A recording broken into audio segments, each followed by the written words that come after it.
Bye. Thank you, Michele. Thank you, Philip. Maybe Marcelo, you take over for the next speaker, or you want me to continue? You can continue. Luisa, are you here with us? Hello, everyone. Yes, I'm here. I've been following for this morning and a little bit of yesterday as well. It was great to see you there yesterday. So I actually know Luisa personally. She is a global shaper based in Geneva, and she has been working in the humanitarian sector for a very long time. So clearly has lots of interesting insights to share with us. And because the WEF is based in Geneva, I guess she gets more than her fair share of WEF stuff going on, meetings and everything else. And she's also a wonderful person. So I would say she's a perfect candidate to be a speaker here, and I'm really happy to have her on board. So Luisa, we are already a little bit into your time. I'll let you introduce yourself and what you're doing lately, and I'll give us some wisdom that so we can share with the teenagers of the world. Of course, of course. Well, thank you very much for this opportunity, because I believe that it's extremely enriching, even for people who are no longer teenager. When I was listening to some of the speakers yesterday, I told myself, that's great, because I managed to get some wisdom that I probably needed at the moment. So that's wonderful, no matter the age. So thank you very much for this opportunity. I'm Luisa.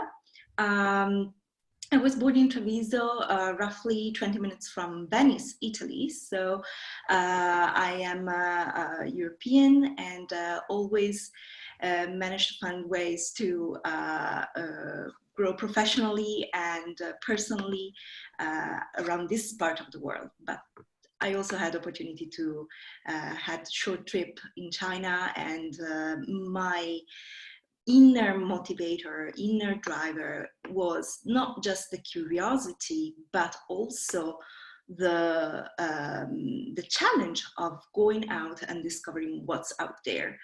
When I was growing up, I had many ideas of what to do. And the main idea that stuck with me for the longest was that of becoming a family doctor. I had this image of the family doctor that up until literally the month of the admission test was my main idea.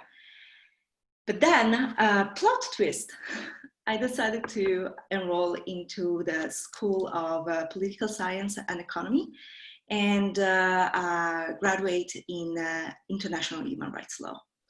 So that was just one of the many examples of what my inner compass was actually pushing me to explore and to do. So in this sense, I believe that my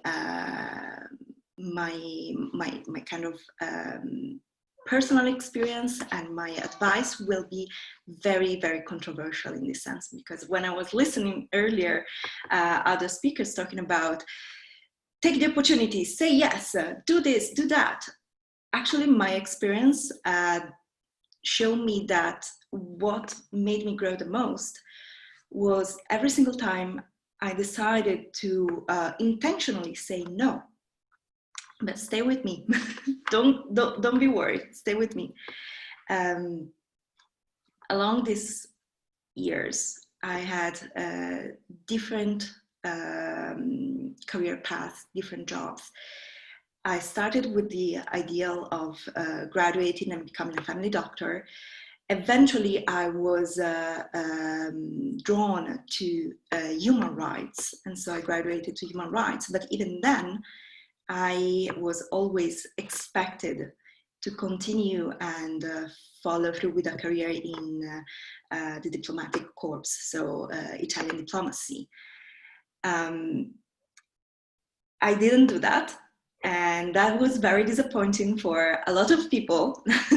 My parents had gave up way long before, and so they learned to trust me and my decisions, but a lot of people that surrounded me were quite shocked. When I decided to not follow through with the diplomatic career, I decided to just move to Geneva, Switzerland, and continue my study there. And I started to work in the humanitarian sector. However, I started to work in the humanitarian sector from a kind of unusual angle, because I was in the outreach and development part of the job most of the time, which is go out there, talk about the job that humanitarians do, and try to get the funds that will eventually support the work. It was something that I really loved, but yet again, I decided to introduce another plot twist in my life. And after a while, I was involved in how to apply already existing technologies to solve humanitarian social problems. That led me to help organize the very first humanitarian hackathon in CERN in Geneva. And that eventually led me to help build the data analysis department of a very niche humanitarian organization that dealt with internal displacement.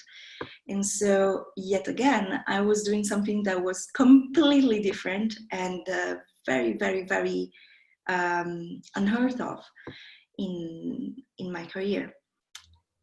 After that, again, the very latest plot twist of my professional path has made me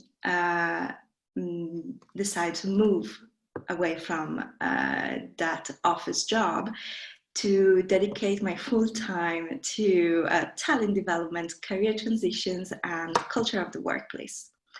So when you asked me to join these conversations, this global conversation, it was also for me an opportunity to look back and see, okay, what is the so-called fil rouge, the unifying thread for all these experiences that happened to me. And I believe that, as I said, my own accelerator that helped me gain wisdom through the years was that it's important to say yes, and also to equally say no to opportunities.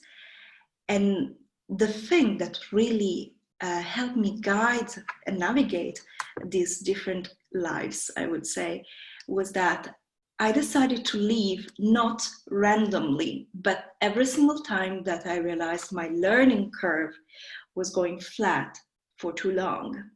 And no matter what I tried to do, there was no movement in that learning curve. And so I would say curiosity was the first way I approached any kind of experience, but then intentionality in the way I wanted to grow, not just as a professional, but also as a person, was the one that propelled me forward.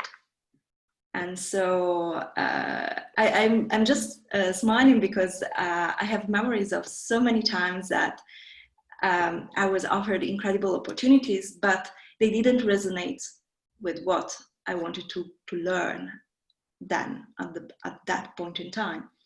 And despite it was very difficult and challenging, also because there are expectations at a certain point, especially when you start to become expert at something, or you start to gain a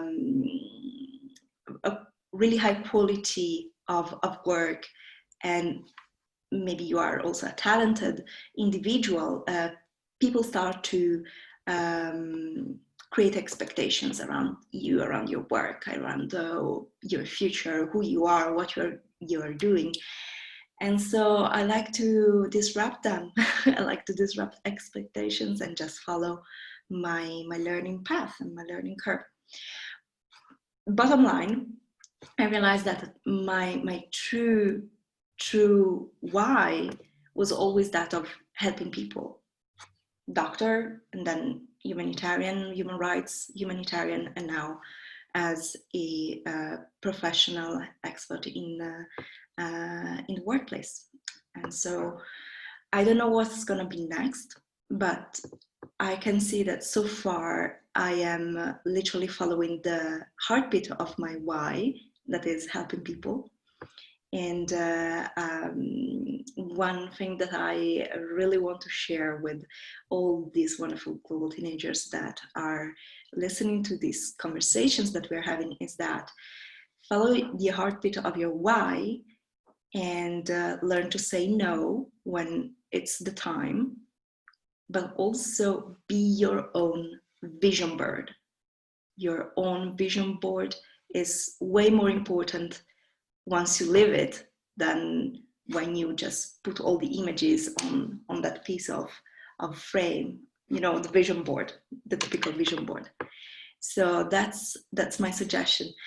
Another thing that I would love to share with them is this one. When I was growing up, it was a completely different universe, we can say. There was very little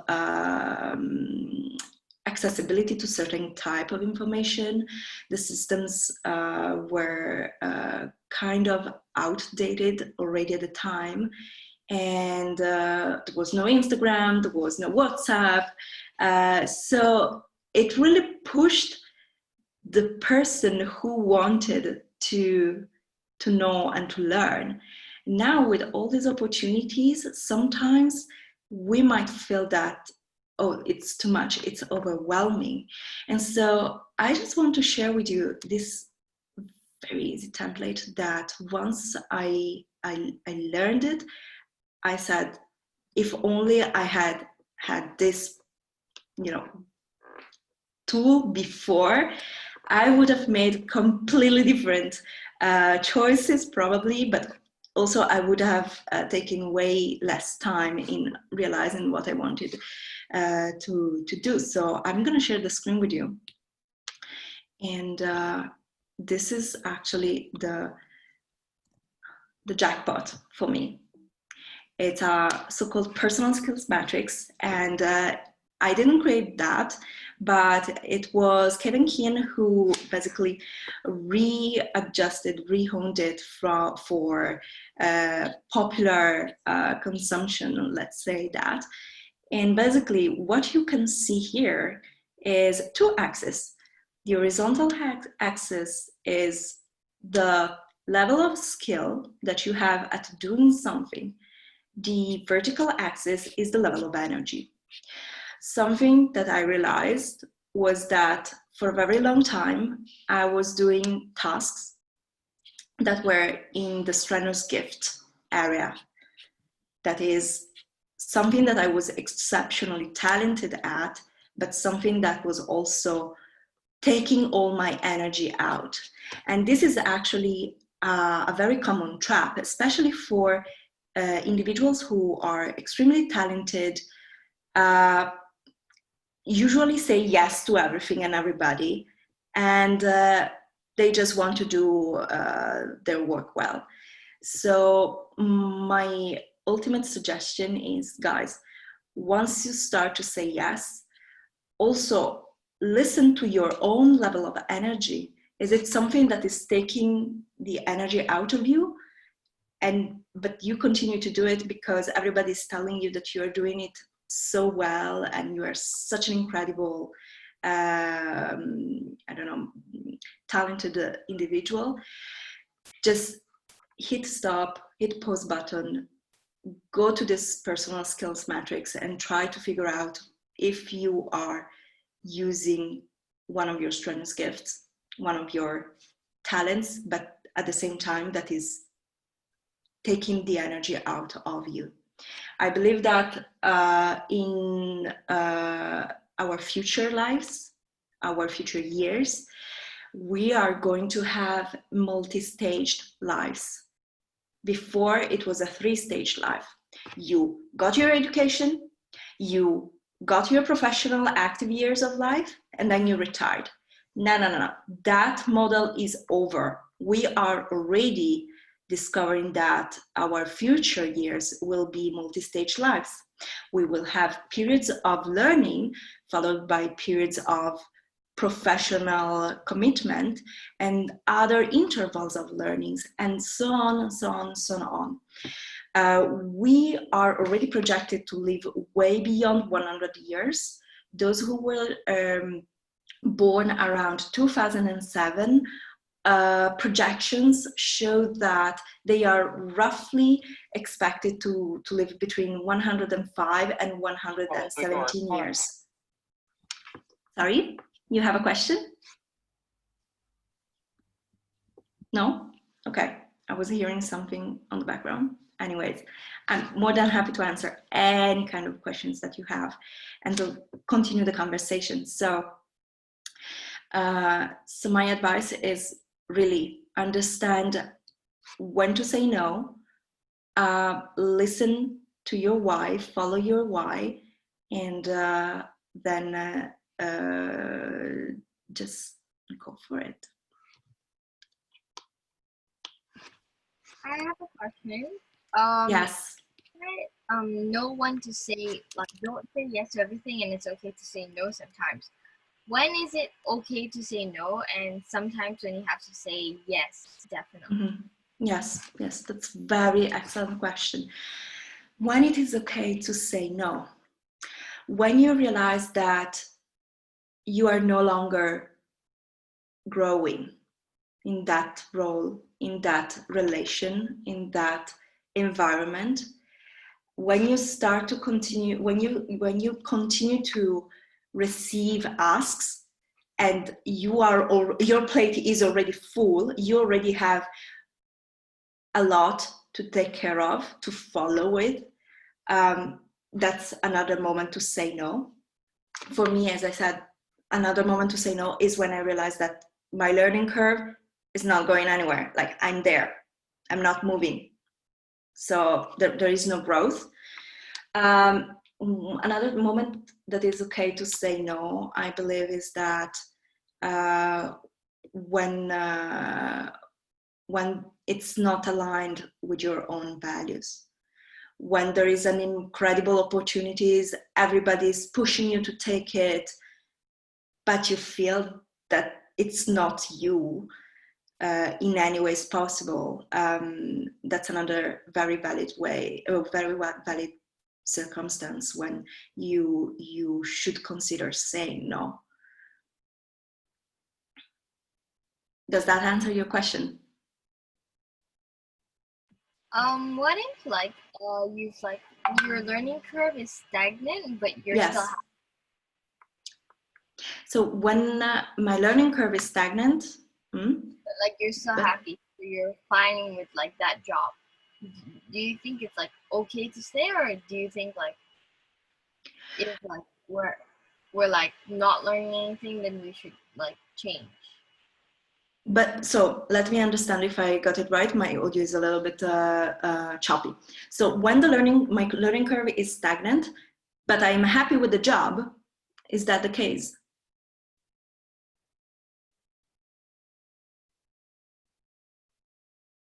I'm not getting any audio here.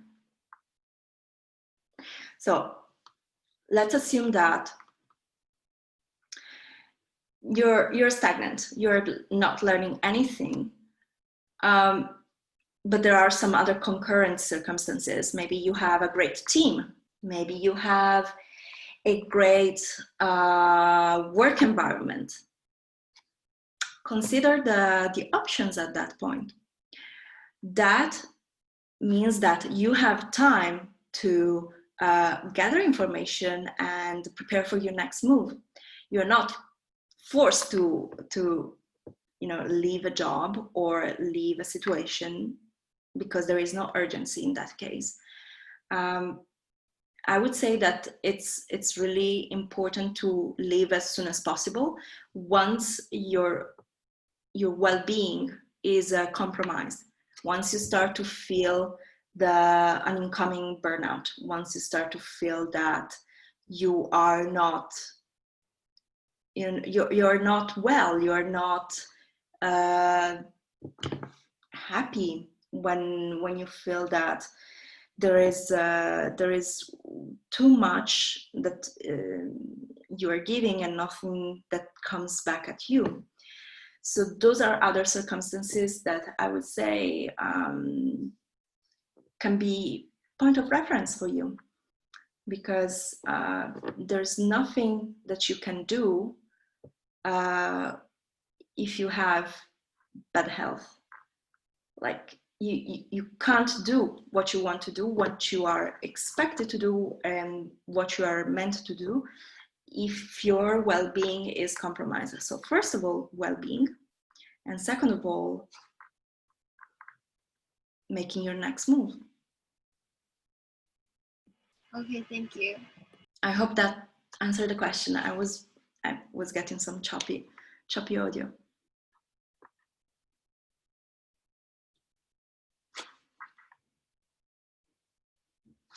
Since we are here, I hope you're taking screenshots, but I can send the PDF file through the chat as well. There is also this other recommendation that I think these are actually very, very enjoyable books. And the two books on the right-hand side are about personal stories of very, very fierce ladies that have actually managed to achieve a lot despite their extremely odd circumstances. And on the left-hand side is a book that touches upon the multi-stage life. That is something that I believe it's important to get in our system and our mind. The fact that we are gonna live way, way, way longer than any other generation before us, and we need to prepare for that.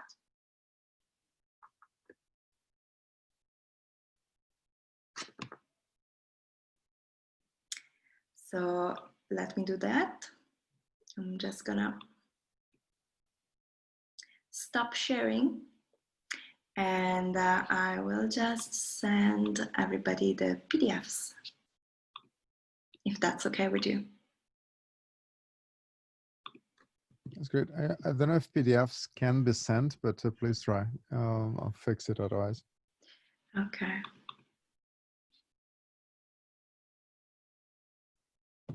Yeah, it's fine. Perfect. Thank you. Feel free to contradict me. I'm happy to have a great conversation about the different point of views. If you had the same experience, or maybe not, maybe you are shocked. Or I'm just very, very happy to continue talking about that. If you have any curiosity about any moment of my professional path.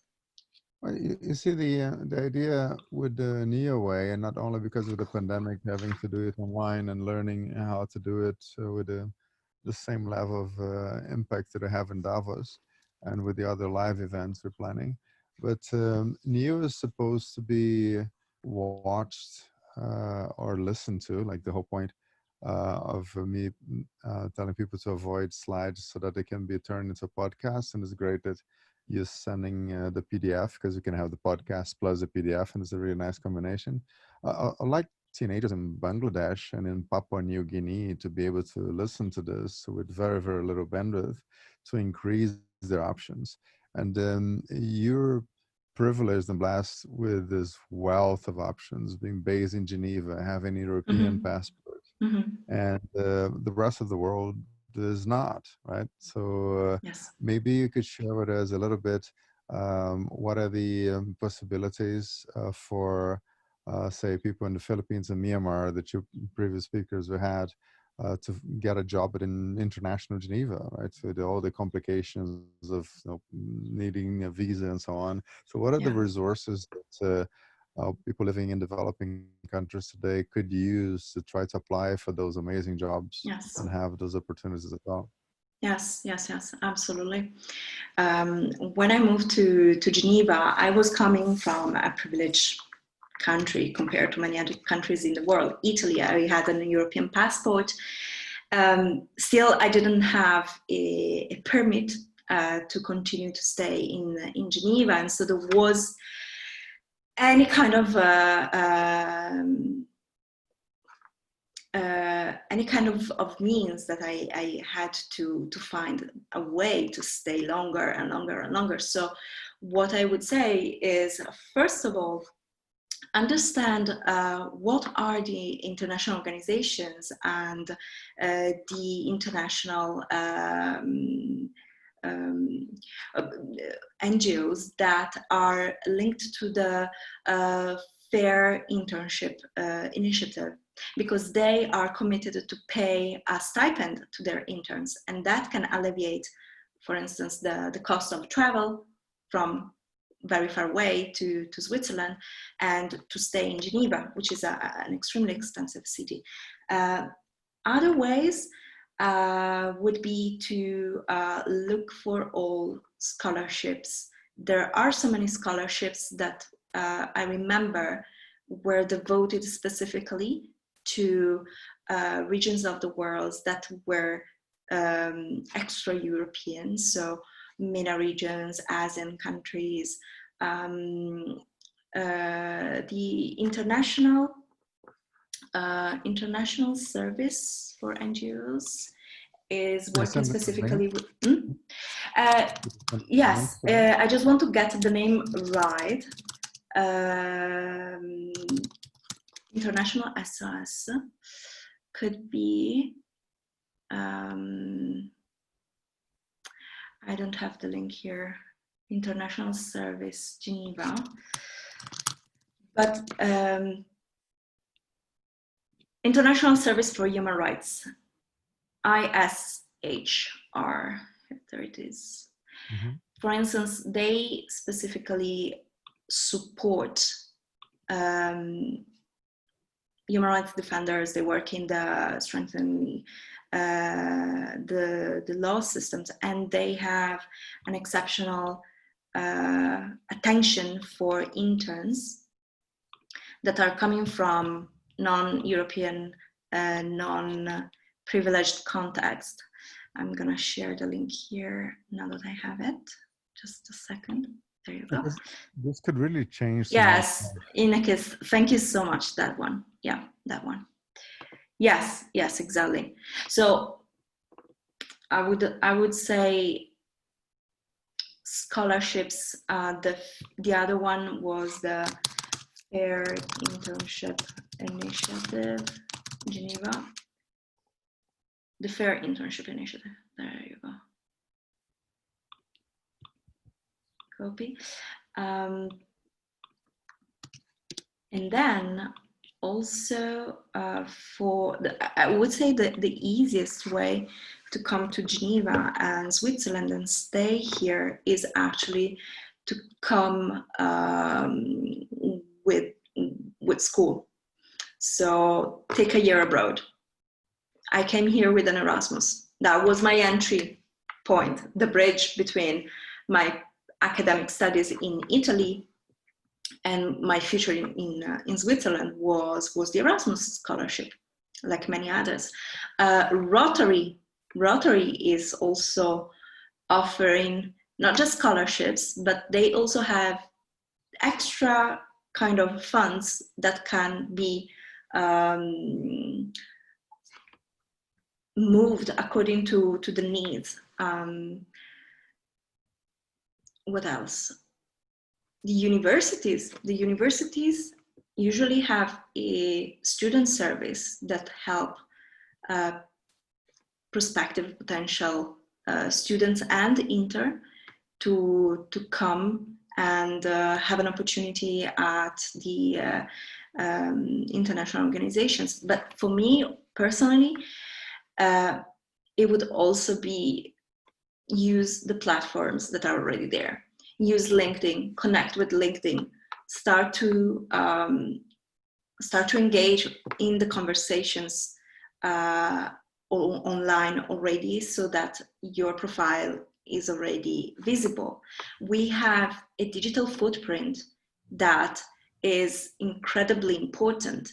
I didn't mention that, but last year, in February last year, I got my Twitter account suspended because I was, of course, using it for professional purpose, and I posted a couple of articles that were a little bit sensitive, and the topics were sensitive, but were completely aligned with the tone of the organizations that I worked with. They were reposted from official accounts of the United Nations and other respected, reputable NGOs. So it was not something coming out of nowhere. And I got my Twitter account suspended. And that means that the whole footprint that I left digitally, globally, through Twitter, completely disappeared. So I would say it's really important to engage in connecting, in having conversations one-on-one, establishing the relations with real life persons, individuals, because you never know. It can happen that your LinkedIn account, your Facebook account, your Instagram account gets suspended. Sometimes it's not even your fault, like in my case. I appealed to Twitter. Probably there was just a Twitter bot algorithm that were just processing. There was no human behind that. So I was very frustrating, but thankfully, I already developed a network of individuals in real life that knew my work, knew what I did, knew the kind of professional ethics that I have. So that was also a great support for me. So my advice would be connect virtually now that the access is possible.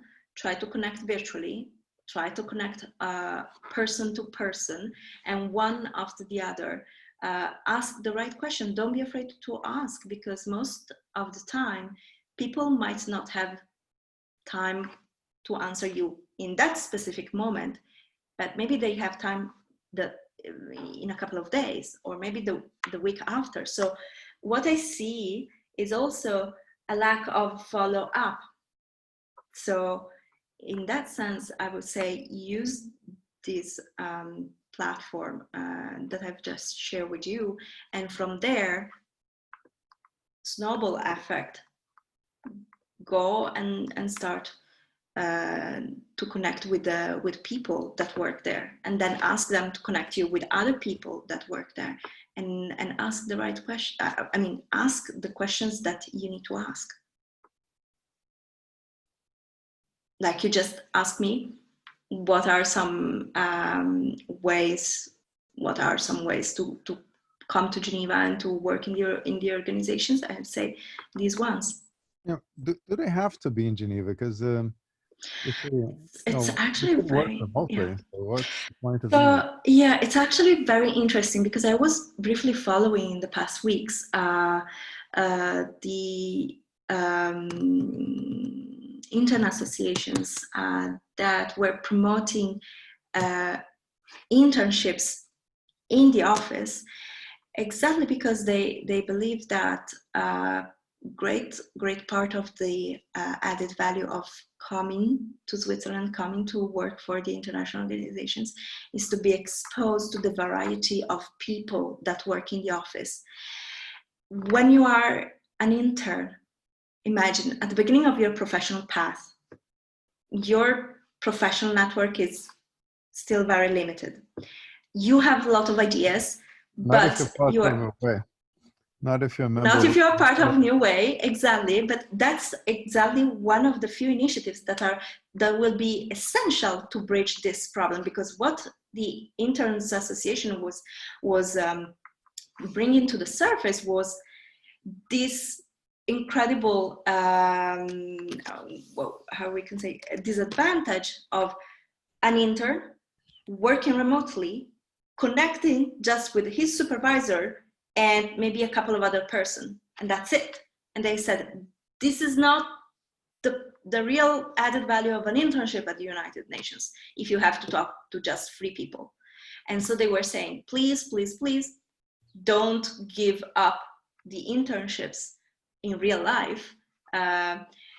Just let's try to find ways to have these opportunities. But as you say, international organizations are bureaucratic monsters most of the time. So it's literally up to the individuals to create their own opportunities every single time, and to make use of all these opportunities that are already online available. New Way being one of them, trying to bridge and connect talents from a very young age with other professionals around the world. This is the kind of situations that we will need more and more often, especially for those who will start their career. If I had not had the opportunity to come to the United Nations, I was an intern at the Office for the High Commissioner for Human Rights. That was my first internship in Geneva. Mm-hmm. And just the fact of being there physically, sharing the elevator with the High Commissioner one morning, and just saying, like, exchanging a couple of insights with her was just, my co-founder at my other nonprofit, Broadlights, is the son of the former High Commissioner. There you go. I was basically his dad was killed in Iraq during Yes. the bombing. Yes. And he lives in Geneva. He's very well connected. Glad to introduce it to him. But he is the exception, right? So the father is Brazilian, Exactly. the mother is French. They lived in Geneva their whole lives, and the dad is just traveling like crazy. I'm talking about Sergio Vieira de Mello. I don't know how many people here are going to know that his son is called Laurent. If I'm not mistaken, they have also created a movie recently this year about his father. That was Netflix, and it was not authorized by the family, so they're not very happy about it. I haven't watched it yet, so I just saw it.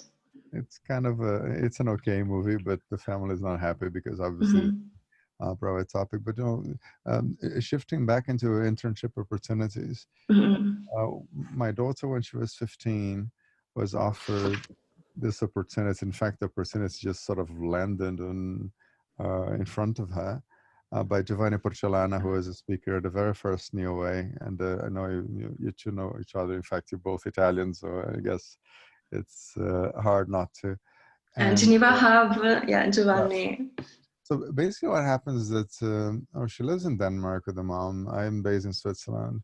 And all of a sudden, we realized that, hey, you can work at CERN for a week as a teenager, and they have a properly structured program. It's not the behemoth, the monster, the UN, you have to be there, you have to follow the rules. Like, you're a teenager, you like particle physics, you can spend a week in Geneva learning from the best in the world.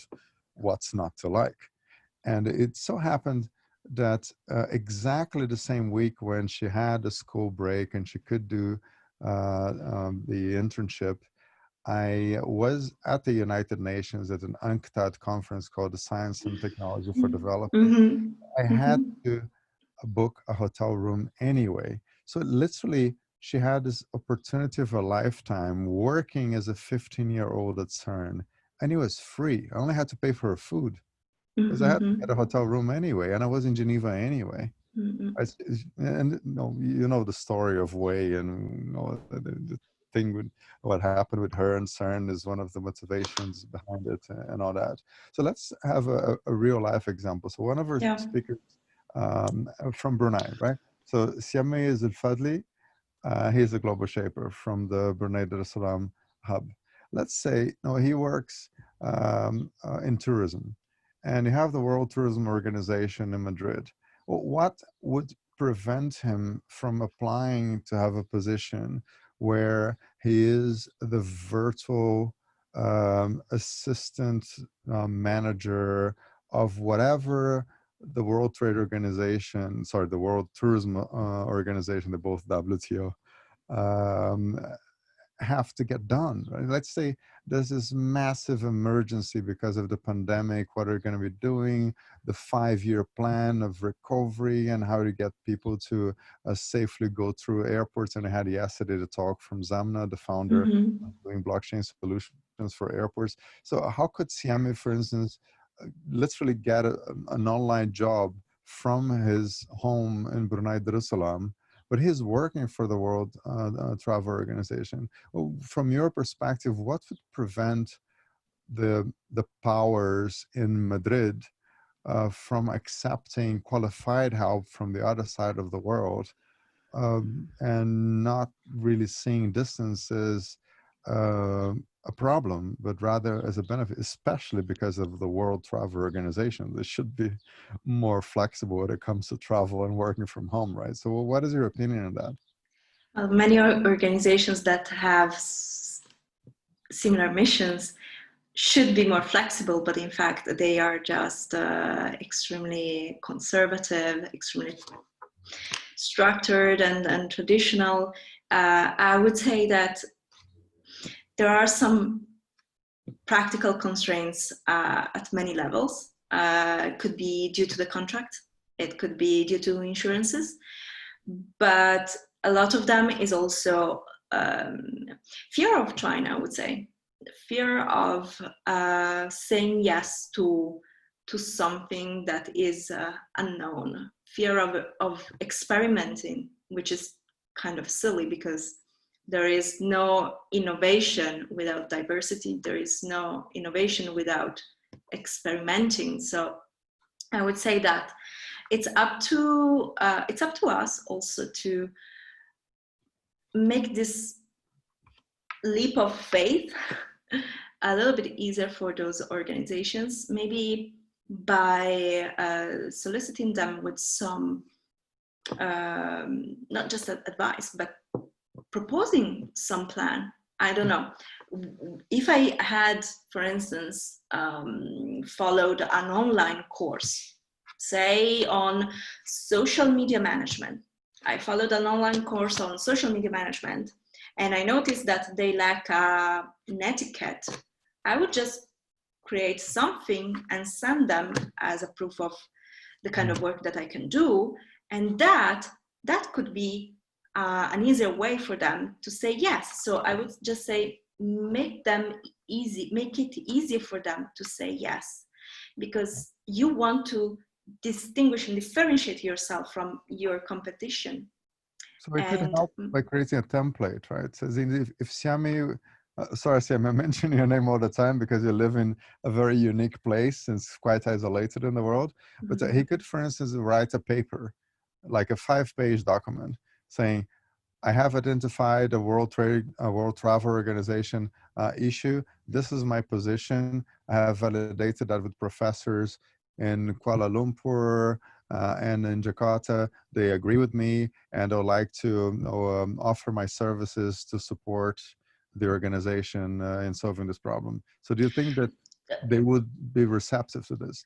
I was in a position in many different times. I was living very intense transitions within the organizations that I worked for. So in those moments, your attention is filled with problems and you want solutions to the problems. So for me, I would say that definitely if you reach out, not just with an ask, give me an opportunity, but with an ask and a treat at the same time, give me an opportunity, because I know that this is one of your pains as an organization, and this is how I would solve it, or this is how I would contribute to the solution. They would say, oh man, this has something extra going on. They would definitely go there. And then I would also say, no matter what happens, do your best so that you don't have to regret anything, because there are so many things that happen in the decision-making process. Maybe there is already a nephew or niece of someone that is waiting for that specific position that you have applied for and that you have coveted for such a long time. You don't know what's going on. Maybe there is an internal hire that is going on. Maybe the whole organization is going to pieces. You don't know why your profile was not being retained. But my policy, my motto is, once I know that I gave everything that I could give, then I am at peace with myself. And I can also free my own mind to search for the next opportunities and look around and just continue the job. Yeah. Luisa, we have Andrea Guida from the Lugano Hub here. Of course. It's already quite late. Another shipper friend. Yeah, I would like to invite you to come back next month to do a workshop on how to get internships. Would love that. Organizations. That would be a great pleasure. The best job is the job you create yourself. You just go to those organizations and you use them as resources, saying, you have a pain point, I have an aspirin.